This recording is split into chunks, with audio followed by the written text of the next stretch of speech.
Good morning. Welcome again this morning. Today, the topic I'd like to talk about is news versus the good news. And if I were to ask each of you what was going on in the world today, what the news is saying, how many of you could tell me? Some of you might be able to tell me a few things.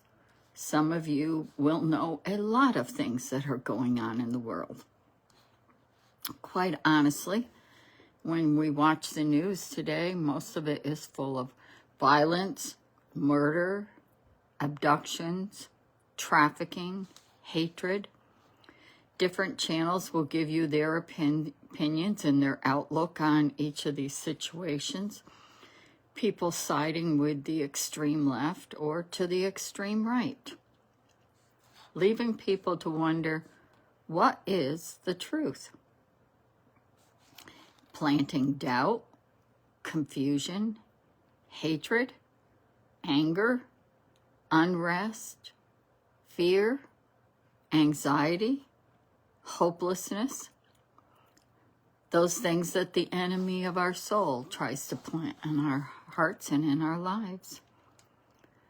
How often can you turn on the news and hear some good news about the good things that are going on out there, the great things that people are doing? It's very rarely that you can hear any of that, yet it's going on. The kind of things that would encourage other people to do good. Because when we hear about other people doing good things, doesn't it encourage us to do good things? I was thinking to myself, you can't listen to the news. I don't care what station it is, whether you think it's a good station or not. We can't be sure it isn't fake news.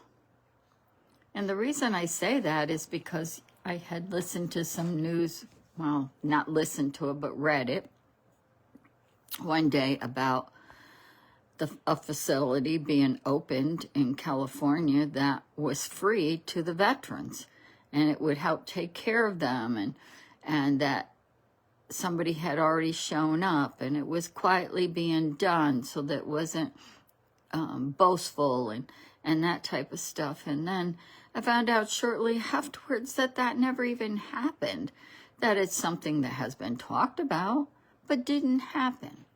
So good news, is what I want to hear. I hope good news is what you want to hear, but there's a lot of just news out there. And so I want to talk about some news that was in the Old Testament. And it is in Numbers chapter 13, verses 25 through chapter 14, verse 9. And it's in the English Standard Version that I'm reading it. And it's the report of the spies going out to Canaan. And starting in verse 25 of chapter 13, it says, "At the end of 40 days, they returned from spying out the land. And they came to Moses and to Aaron and to all the congregation of the people of Israel in the wilderness of Paran at Kadesh. They brought back word to them and to all the congregation and showed them the fruit of the land. And they told him, 'We came to the land to which you sent us. It flows with milk and honey, and this is its fruit.'" Now that's good news, isn't it? That's really great news. The promised land was full of good fruits and vegetables and grasslands so that the animals could pasture in there, and there'd be good milk, and there was good honey. And so remember, it flows with milk and honey. Now, here laid the richest soil which was produced, and so we're hearing of good news. This was showing that God would richly sustain them with what they needed. He was giving them the best.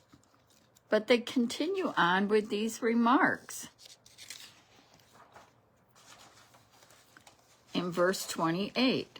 However, the people who dwell in the land are strong, and the cities are fortified and very large. And besides, we saw the descendants of Anak there.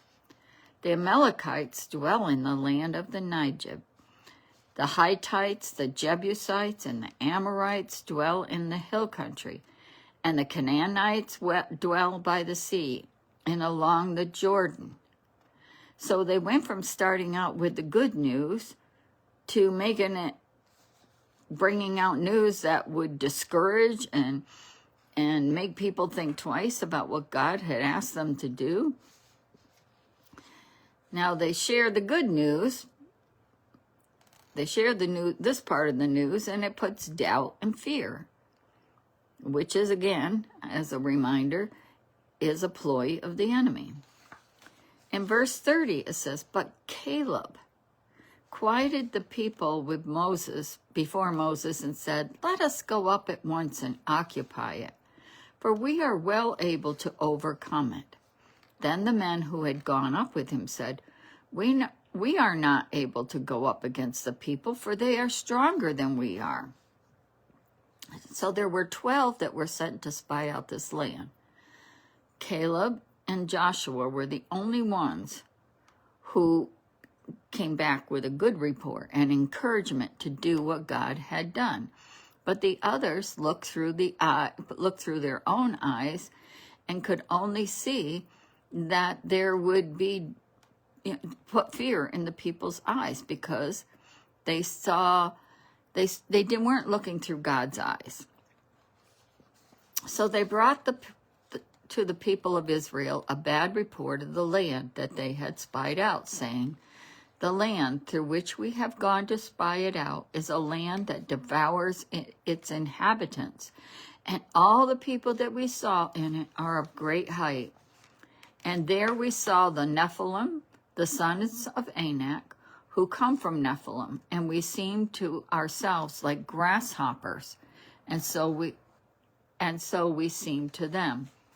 So again, out of the 12 spies, 10 came back with a discouraging report and caused doubt, fear, grumbling, complaining, and rebellion. But that is not the report that Caleb and Joshua gave, who were also spying out the land of Canaan. Sounds similar with the news today?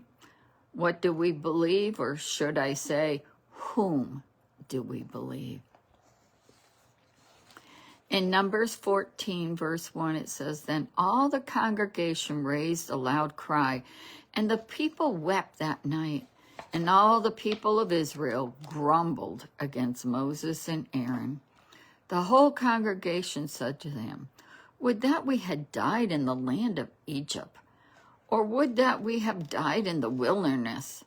Now remember, God had done all kinds of miracles, getting them out of Egypt and in the wilderness. "Why is the Lord bringing us into this land to fall by the sword? Our wives and our little ones will become a prey.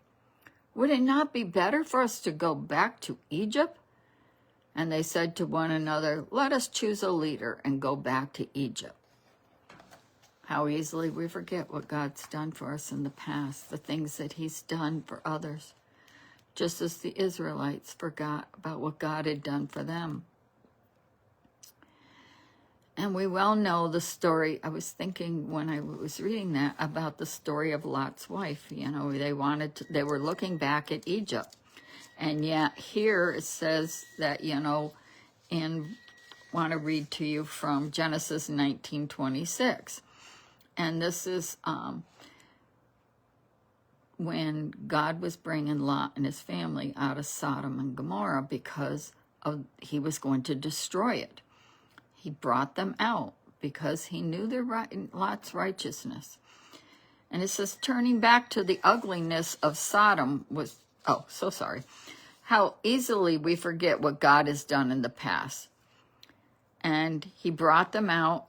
And as we all know, the story of Lot's wife, who turned back to the ugliness of Sodom, even maybe have yearned for the sins of Sodom, I don't know. and was turned into a pillar of salt, turning back to what we know is ugly, maybe not good, wasn't the right things, yet turning back to it. Why do we want to go back to what is not good? Why do we have fear when we know whom we believe? The God who is able to do far above and beyond what you and I can ask or imagine. The God of the impossible.